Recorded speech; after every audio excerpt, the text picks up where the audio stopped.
Guys, welcome to impulse. നമ്മൾ നോക്കാൻ പോകുന്ന oral hypoglycemic agent and hormones ആണ്. So basically oral hypoglycemic agent അല്ലെങ്കിൽ OAHS എന്ന് പറയുന്നത് നമ്മൾ ടൈപ്പ് 2 ഡയബറ്റീസിന് കൊടുക്കുന്നതാണ്. അതായത് ഒരാളുടെ ബോഡിയിൽ ഇൻസുലിൻ്റെ അളവ് കുറയുകയാണ്, അല്ലെങ്കിൽ ഇൻസുലിൻ സെൻസിറ്റിവിറ്റി കുറഞ്ഞു വരികയാണ്, അല്ലെങ്കിൽ പ്രൊഡക്ഷൻ കുറയുവാണ് എന്നുണ്ടെങ്കിൽ നമ്മൾ കൊടുക്കുന്ന ഡ്രഗ്സുകളാണ് എന്ത് OHAS അല്ലെങ്കിൽ ഓറൽ ഹൈപ്പോഗ്ലൈസെമിക് ഏജന്റ്സ് എന്ന് പറഞ്ഞാൽ. ഇനി ഹോർമോൺസ് നമുക്ക് രണ്ടെണ്ണേ പഠിക്കാനുള്ളൂ, ഈസ്ട്രോജൻ ആൻഡ് പ്രൊജസ്ട്രോൺ മാത്രമേ പഠിക്കാനുള്ളൂ. ഈ ഹോർമോൺസിന് എല്ലാത്തിനും അതിൻ്റെതായ യൂസുകളുണ്ട്. ഇനി നമ്മൾ നോക്കാൻ പോകുന്നത് ഓറൽ ഹൈപ്പോഗ്ലൈസെമിക് ഏജന്റ്സ് ആണ്. അതായത് ഞാൻ ഓൾറെഡി പറഞ്ഞു, നമ്മളെ ബോഡിയിൽ ഭയങ്കരമായിട്ട് ബ്ലഡ് ഗ്ലൂക്കോസ് ലെവൽ കൂടുതലാണ്, അല്ലെങ്കിൽ നിങ്ങൾ സോക്കോൾ പറഞ്ഞ ഷുഗറിന്റെ അളവ് കൂടുതലാണ് എന്ന് വെച്ചോളൂ. അതാണല്ലോ ടൈപ്പ് 2 ഡയബറ്റീസ് എന്ന് പറഞ്ഞാൽ. അപ്പോൾ നമ്മൾ ഈ കൊടുക്കുന്ന ഈ ഓറൽ ഹൈപ്പോഗ്ലൈസെമിക് ഏജന്റ്സ് എന്ത് ചെയ്യുമെന്ന് വെച്ച് കഴിഞ്ഞാൽ നമ്മളെ ബോഡിയിൽ ഉണ്ടാവുന്ന ഗ്ലൂക്കോസ് ലെവൽ കുറയ്ക്കുകയോ അല്ലാന്നുണ്ടെങ്കിൽ ഇൻസുലിന്റെ സെൻസിറ്റിവിറ്റി കൂട്ടുകയോ അല്ലെങ്കിൽ ഇൻസുലിന്റെ സെക്രീഷനെ കൂട്ടുകയോ ചെയ്യാം, അല്ലെങ്കിൽ ഗ്ലൂക്കോസിന്റെ പ്രൊഡക്ഷനെ കുറയ്ക്കാം. എവിടെ? ലീവറിൽ. അപ്പം ഈ 3 രീതിയിലാണ് ആര് വർക്ക് ചെയ്യുന്ന ഓറൽ ഹൈപ്പോഗ്ലൈസെമിക് ഏജന്റ്സ് വർക്ക് ചെയ്യുന്നത്. ഒന്നെങ്കിൽ ഇൻസുലിന്റെ സെൻസിറ്റിവിറ്റി കൂട്ടുക, ഇല്ലെങ്കിൽ ഇൻസുലിന്റെ സെക്രീഷൻ കൂട്ടുക, ഇല്ലെങ്കിൽ ഗ്ലൂക്കോസ് പ്രൊഡക്ഷൻ എന്ത് ചെയ്യുക, കുറയ്ക്കുക എന്നുള്ളതാണ്. അപ്പൊ ഇത് തന്നെയാണ് ഇനി അങ്ങോട്ടേക്ക് ഫുൾ റിപ്പീറ്റ് ചെയ്യാൻ പോകുന്നത്. അപ്പൊ ഇതങ്ങ് പഠിച്ചങ്ങ് വെക്കുക. സോ ബേസിക്കലി ഈ നേരത്തെ പറഞ്ഞ സെയിം കാര്യം നിങ്ങൾ വായിച്ചു നോക്കിയാൽ മതി. ഇനി പാത്തോഫിസിയോളജിക്കൽ റോളാണ്. സോ അത് അത്ര വലിയ ഇമ്പോർട്ടൻ്റ് അല്ല, എന്നാലും മനസ്സിലാക്കി വെക്കുക. അതായത് നമ്മൾ ഈ ഓറൽ ഹൈപ്പോഗ്ലൈസെമിക്സുകൾ അല്ലെങ്കിൽ നമ്മൾ ടൈപ്പ് 2 ഡയബറ്റീസിന് കൊടുക്കുമ്പോൾ നമുക്ക് എന്തൊക്കെ മറ്റുള്ള ഹെൽപ്പും കൂടെ ഉണ്ട്, അല്ലെങ്കിൽ എന്തൊക്കെ നമുക്ക് മാനേജ് ചെയ്യാൻ പറ്റും. The first one is cardio vascular disease ആണ്. ഈ ടൈപ്പ് 2 ഡയബറ്റീസ് ഉള്ള ആൾക്കാർക്ക് മേ ബി ഹാർട്ട് ഡിസീസ് അല്ലെങ്കിൽ സ്ട്രോക്ക് പോലുള്ള എന്തെങ്കിലും ഒരു കാര്യങ്ങൾ അൺകൺട്രോളബിൾ ഡയബറ്റീസിനുമായി ബന്ധപ്പെട്ടിരിക്കും. അപ്പോൾ അതുകൊണ്ട് തന്നെ ഈ കാർഡിയോ വാസ്കുലർ ഡിസീസുകൾ നമുക്ക് കുറച്ച് കൊണ്ടുവരാൻ പറ്റും. ഇനി കിഡ്നി ഡിസീസ് ആണ്. മിക്കവാറും ആൾക്കാർക്ക് ഈ ബ്ലഡ് ഷുഗർ ലെവലുള്ള ആൾക്കാർക്കൊക്കെ ഈ ഡയബറ്റിക് നെഫ്രോപ്പതിയൊക്കെ ഉണ്ടായിരിക്കാനുള്ള ചാൻസ് കൂടുതലാണ്. അപ്പോൾ കിഡ്നിയുമായി ബന്ധപ്പെട്ട അസുഖങ്ങൾ കുറയ്ക്കാൻ നമുക്ക് എന്ത് ചെയ്യാം, ഈ ടൈപ്പ് 2 ഡയബറ്റീസിന് ഉപയോഗിക്കുന്ന ഈ OAHSകൾ ഉപയോഗിക്കാം. നെക്സ്റ്റ് നെർവ് ഡാമേജ് ആണ്. മിക്കവാറും ആൾക്കാർക്കൊക്കെ നെർവൊക്കെ ഡാമേജ് വന്നു, അല്ലെങ്കിൽ ഡയബറ്റീസ് ന്യൂറോപ്പതി വന്നു എന്നൊക്കെ കേട്ടിട്ടുണ്ടായിരിക്കും. സോ അൺകൺട്രോളബിൾ ആയിട്ടുള്ള ഷുഗർ ബോഡിയിലുണ്ടെങ്കിൽ നെർവ് ഡാമേജ് ഉണ്ടാവാനുള്ള ചാൻസ് ആണ്. അപ്പോൾ അതിന് നമുക്ക് കൊടുക്കാൻ പറ്റും. ആൻഡ് വിഷൻ ലോസ്, ഒരുപാട് പേർക്ക് ഡയബറ്റീസിന് ഒരുപാട് പേർക്ക് കാഴ്ച നഷ്ടപ്പെട്ടു പോയി എന്ന് കേട്ടിട്ടുണ്ടായിരിക്കാം. സോ അത് ബേസിക്കലി ഐ കോംപ്ലിക്കേഷൻസും ഡയബറ്റിക് റെറ്റിനോപ്പതിയൊക്കെ ഉണ്ടാവുന്നതിന് കാരണമാണ്. അപ്പോൾ അതിന് നമുക്ക് എന്ത് ചെയ്യാൻ പറ്റും, OAHS കൊടുക്കാം. അപ്പോൾ cardio vascular disease, kidney disease, nerve damage and vision loss ആണ്, മറന്നു പോകരുത്. സോ ക്ലിനിക്കൽ യൂസിൽ the first one is biguanides ആണ്. സോ ബൈഗ്വാനൈഡ്സ് എന്താണ് ഡ്രഗ് ചെയ്യുന്നത് വെച്ചാൽ നമ്മളെ ബോഡിയിലെ ഗ്ലൂക്കോസിന്റെ പ്രൊഡക്ഷനെ കുറയ്ക്കുവാണ് ചെയ്യുക ലിവറിൽ കേട്ടോ. എന്നിട്ട് ഇൻസുലിന്റെ സെൻസിറ്റിവിറ്റി കൂട്ടുന്നു. ഫസ്റ്റ് ഡ്രഗ് ആണ് ബൈഗ്വാനൈഡ്സ് ആണ്. Reduce glucose production in the liver and improve insulin sensitivity.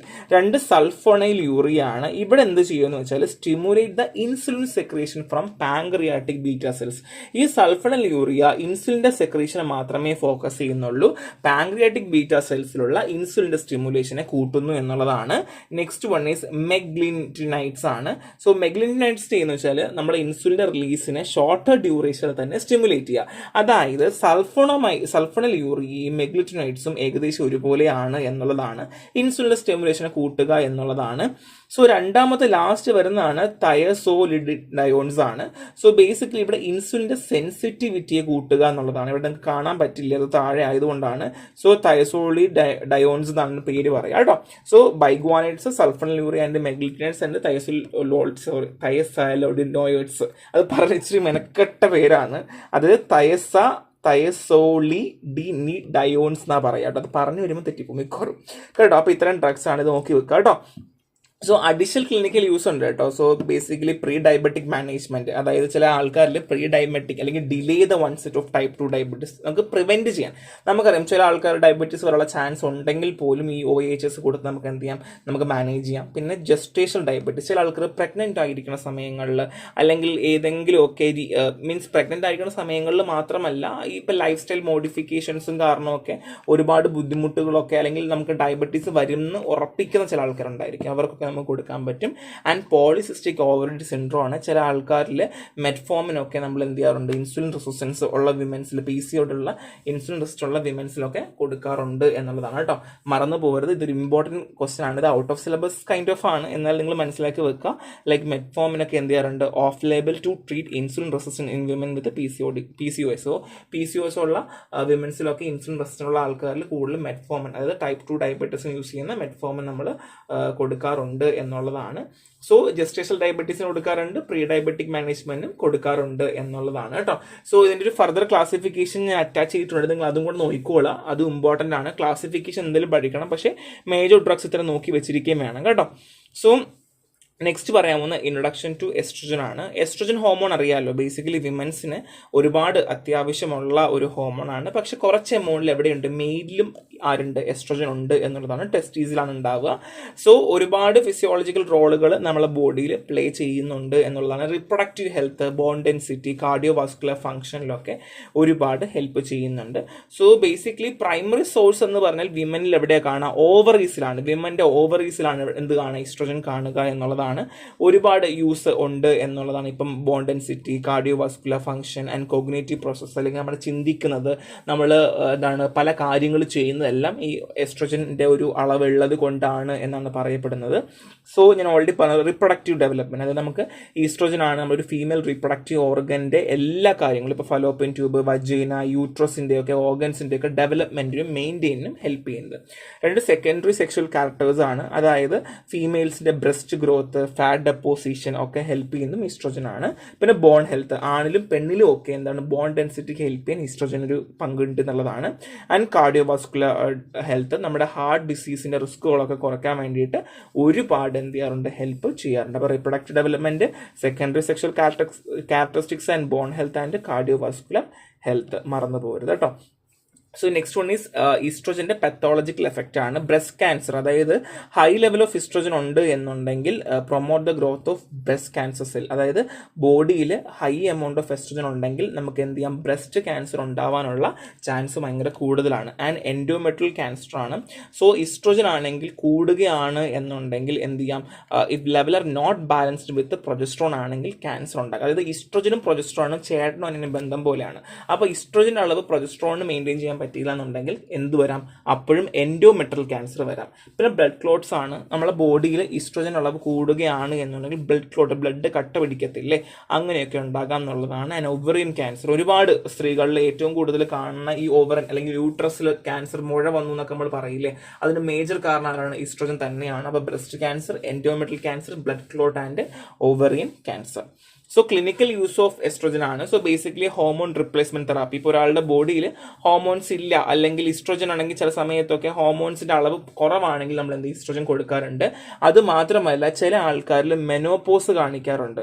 So symptoms of menopause, അതായത് നമ്മുടെ പീരീഡ്സ് ഒക്കെ നിൽക്കാൻ പോകുന്നതിൻ്റെ ഒരു മെനോപോസ് സിംറ്റംസ് കാണിക്കും. ആ സമയത്തൊക്കെ എന്ത് ചെയ്യാറുണ്ട്, നമ്മൾ ഹോർമോൺ റിപ്ലേസ്മെന്റ് തെറാപ്പി കൊടുക്കാറുണ്ട്. ആൻഡ് കോൺട്രാസെപ്ഷൻ, ബേസിക്കലി നമ്മൾ ഈസ്ട്രോജന്റെയും പ്രൊജസ്ട്രോണിന്റെയും കോമ്പിനേഷൻ കൊടുക്കുകയാണെങ്കിൽ കോൺട്രാസെപ്റ്റീവായിട്ട് ഉപയോഗിക്കാം. അതായത് നമുക്ക് ഗർഭനിരോധനത്തിന് വേണ്ടി നമുക്ക് ഉപയോഗിക്കാം. ആൻഡ് ഓസ്റ്റിയോപോറോസ് ട്രീറ്റ്മെന്റ്, നമ്മളെ ബോണുമായി ബന്ധപ്പെട്ടിട്ടാണ് എപ്പോഴും ഈ ഒരു ഈസ്ട്രോജനൊക്കെ ഇരിക്കുന്നത്. സോ ഈസ്ട്രോജനൊക്കെ ആണെങ്കിൽ നമുക്ക് എന്ത് ചെയ്യാം, ബോൺ ഡെൻസിറ്റി കൂട്ടാനൊക്കെ നമ്മളെ ഹെൽപ്പ് ചെയ്യും. And gender affirming hormone therapy, അതായത് ബേസിക്കലി ട്രാൻസ്ജെൻഡർ വിമൻസിനൊക്കെ ഫീമെയിൽ ക്യാരക്ടേഴ്സ് കൊണ്ടുവരാൻ വേണ്ടിയിട്ട് നമ്മൾ ഉപയോഗിക്കുന്നതാണ് ഈസ്ട്രോജൻ എന്ന് പറഞ്ഞത് കേട്ടോ. അപ്പോൾ hormone replacement therapy, contraception and osteoporosis treatment and gender affirming hormone therapy. At least ഈ മൂന്നെണ്ണെങ്കിൽ എഴുതിയാലും മതി. ഈ ജെൻഡർ അഫിമിറ്റി നിങ്ങൾക്ക് ഓർമ്മ ഇട്ടില്ലെങ്കിൽ എഴുതിയാലും വലിയ പ്രശ്നമൊന്നും അല്ല കേട്ടോ. So next one is progesterone ആണ്. എന്താണ് പ്രൊജസ്ട്രോൺ? പ്രൊജസ്ട്രോൺ നമ്മുടെ മെൻസ്ട്രേഷൻ സൈക്കിള്, പ്രഗ്നൻസി, റീപ്രൊഡക്റ്റീവ് ഹെൽത്തിനൊക്കെ നമ്മൾ ഈസ്ട്രോജൻ പോലെ തന്നെ ഹെൽപ്പ് ചെയ്യുന്ന ആളും കൂടെയാണ്. സോ ബേസിക്കലി ഓവറിയിലാണ് ഉണ്ടാവുന്നത് കേട്ടോ. പ്രൊജസ്ട്രോൺ മെയിൻ ആയിട്ട് ഉണ്ടാവുന്നത് എവിടെയാണ്, ഓവറീസിലാണ് എന്നുള്ളതാണ്. സോ ബേസിക്കലി മെൻസ്ട്രേഷൻ സൈക്കിൾ, അതായത് നമ്മുടെ മെൻസ്ട്രേഷൻ പ്രോപ്പർ ആയിരിക്കുക, അല്ലെങ്കിൽ നമ്മൾ യൂട്രന്റെ ലൈനിങ് ഇല്ല, അതായത് ഈ നമുക്ക് ഓൾറെഡി അറിയാം ഈ ഒരു യൂട്രസിനകത്ത് നമ്മുടെ ഈ ഫെർട്ടിലൈസ് ആയിട്ടുള്ള സൈഗോട്ട് വന്ന് അറ്റാച്ച് ഒക്കെ ആയിട്ടിരിക്കുന്ന പ്രശ്നം നിങ്ങൾക്ക് അറിയാമല്ലോ അല്ലേ. സോ പ്രൊജസ്ട്രോൺ ആണെങ്കിൽ യൂട്രസിനകത്ത് ഇംപ്ലാന്റേഷൻ ഉണ്ട്, ആ വന്നിട്ട് ആ ഒരു കുഞ്ഞ് വന്ന് ഒട്ടിയിരിക്കണമല്ലോ, ആ യൂട്രസിന് അടുത്ത് വന്നിരിക്കണമല്ലോ. അപ്പം അതിന് വേണ്ടിയുള്ള യൂട്രൈൻ ലൈനിങ് ഒക്കെ ഹെൽപ്പ് ചെയ്യുന്നതും മെയിൻറ്റെയിൻ ചെയ്യാനും ഹെൽപ്പ് ചെയ്യുന്നതും ഈ മെൻസ്ട്രേഷൻ്റെ സെക്കൻഡ് ഹാഫിലൊക്കെ ഹെൽപ്പ് ചെയ്യുന്ന ആരാണ്? ഈ ഒരു പ്രൊജസ്ട്രോൺ ആണ് എന്നുള്ളതാണ്. ഇംപ്ലാന്റേഷന് വേണ്ടിയിട്ട് ഒരു സൗകര്യം ഒരുക്കി കൊടുക്കുക എന്നുള്ളത് മാത്രമേ ഉള്ളൂ കേട്ടോ.